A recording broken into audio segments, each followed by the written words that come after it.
Hey everyone, we are here obviously with the lovely, beautiful, we're here with Babatundé, comedian. Do you say Babatundé, comedian, or do you just say your name? I just say Babatundé. You just say Babatundé, but, okay. Yeah, yes, we'll go with the flow. So we're here with Babatundé, who is a comedian, yes? So it's taken forever to get you here, but we do have you here. But don't worry, I forgive you. You live on the other side of the planet, man. Dude, he lives in Narnia, aka North London. North London. So yeah, you know, so it's a bit of a trek to come all the way across the river, but he is finally here. Yes. And we're gonna have some fun today, as we like to do. So obviously, you are a funny man, funny guy. I tried to be. You tried to be. You started when you were 17. Yes. Is it 17? Yes. I'm asking. Yes, I did. Yes, I did. I did my research. That was the point. Doing research. Right. So you started when you were 17. You're how old now? 27. You're 27. Okay. So you're soon to turn 28. Buy me a present. Oh, what? You're 28 this year. Yeah. Okay. Cool. So you're 2 years older than me. Okay. So you've been doing it 11 years. Yeah, 11 years. So what made you start comedy? I know that's a very mundane question, but we do have to. No. Well, for me, it was going from being the class clown, you know, and then evolving from that, you know, always telling jokes in class, getting in trouble. I used to like, this is really sad, like I used to be at home and I'll make sure that I set up a conversation that I'll take into school like the next day. So you pre-thought the joke. Yeah, that's borderline quite sad. Yeah. But that's how serious I was about comedy. Okay, so at least you were serious to the car from early. But you know, what made you think, what was your first thing to go out there and I am now a comedian, like that's what I want to do? My sister told me about a comedian who happened to be Kojo.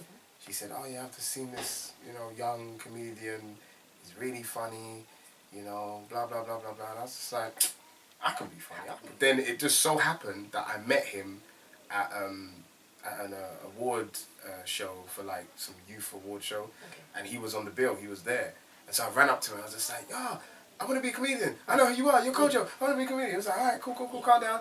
I'll give you my number, I'll give you my manager's number. And then begging friends. Yeah, I beg friends. It's been a stand in there. And then I was like, oh snap, I'm about to do my first show. Yeah, you know, so I started writing jokes like crazy.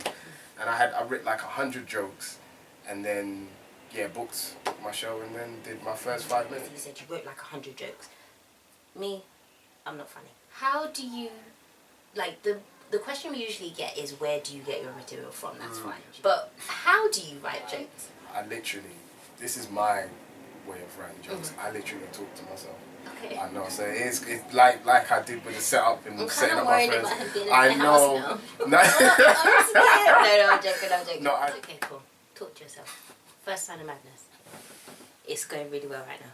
You The know, most recent thing I have seen you do in perform, I guess, is Trap Town. With on London Live with Sebastian Teal. I always have to think about before I pronounce him. Sebastian Teal. And it's good. We've seen it now, so I'm not going to talk too much about, obviously, what did you say? Blah, blah, blah. Trying to not be retarded. But what I did want to ask and what I did want to know is how much of it was dramatized? At times, because I'm not saying it didn't happen. No, that's not what I mean. It's just how much of it was make this more TV worthy in order to be. Everything was completely real, like in terms of like the people we interviewed. Yes. In terms of me now, sometimes because they wanted, you know, a bit more comedy, so they were like, you know, make it funny, try and be more funny. And I was just like, look, it's not a funny topic. So if I don't find something funny, I'm not going to say anything funny. I remember when we went to my church and I was just sitting there and they were filming me just for cutaways, and they were just like, can you start praying? And I was just like you're right. Like why would I fake praying? Pray for fun. You know what I'm saying? On camera, like, I don't. The documentary was about, gang life, I guess, for lack of a better word. Yeah. And you are from North London, Yeah. Narnia. Discuss the riots. It is Narnia. Dude, it's so far. North London is the only place I get lost. What are you talking about? We're in country right now. Dude, it's beautiful. We're in country. This South is country. Easy. It's lovely. Don't hate. Yes. North London. Crazy North London. Right. And obviously we started talking about the riots and stuff, and we all know how momentous that was. But there was a part that I pointed out that I kind of took on board. You said you wanted to feel like you were part of history. I got what you meant. because it was a huge thing. It was huge. Like, London was burning. It was London's burning. Do you know what I mean? Mm-hmm. But what did you feel? Did you feel it was that momentous, or did you just want to go out and rob stuff? Alright. Now this will answer your question because they cut out what I said previously because what was originally added from the beginning, but we had to take out.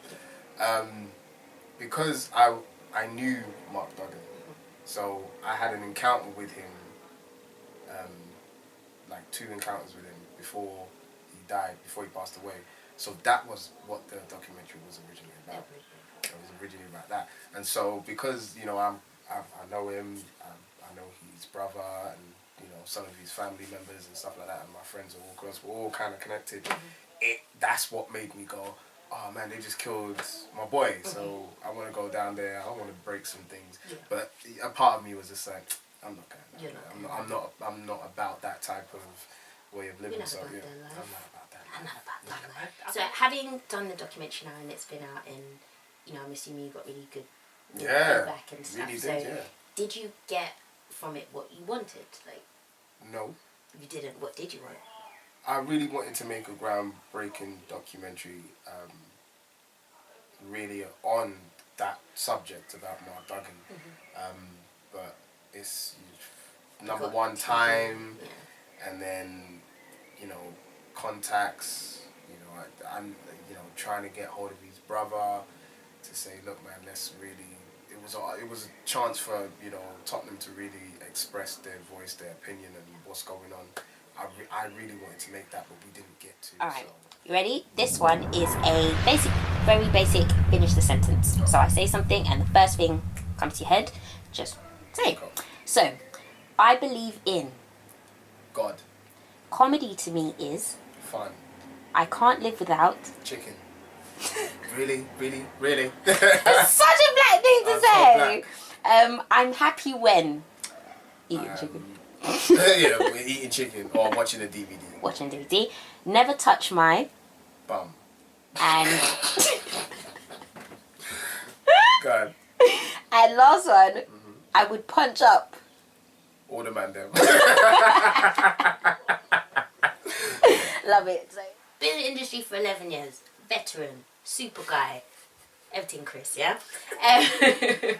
What has, if anything, has changed about the industry? Yeah, no, that's a good question. Before, it was all about the talent.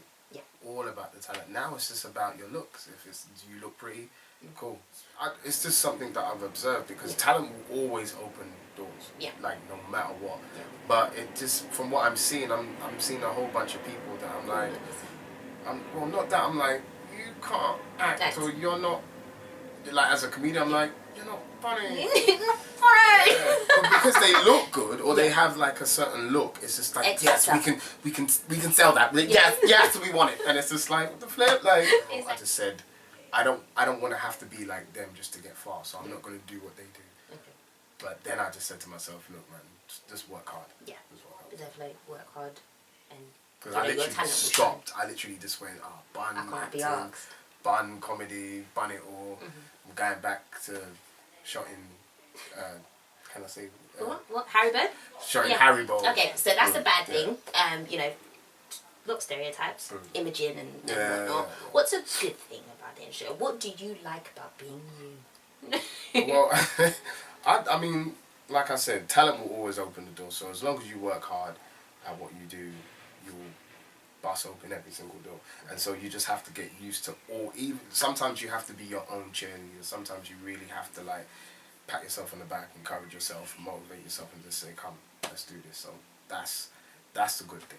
Like once you have the talent, everybody's like on your back, exactly. Yeah, on your back. I was going to say something else, but I can't say that because number one, we're in a bedroom, so that would be so weird. And I'm like this, like, you can see my hands in it, yeah? What wouldn't you do to make it? Like, I mean, as you know, like I said, yeah, that's a good question. I ain't doing no gay role, and man ain't dressing up in no ladies thing, yeah? None of that, yeah? Listen, Not even for like sketch purposes. no abomination. No abomination. You see what I'm saying? Like, see, Sodom and Gomorrah, they got burnt down for certain kind of things, yeah? So man ain't doing certain type of things. Boom. Go on. Yeah. When did you feel like you were famous? I'm not famous. I never said you were. Okay. See, you see? I still, okay. Ego. No.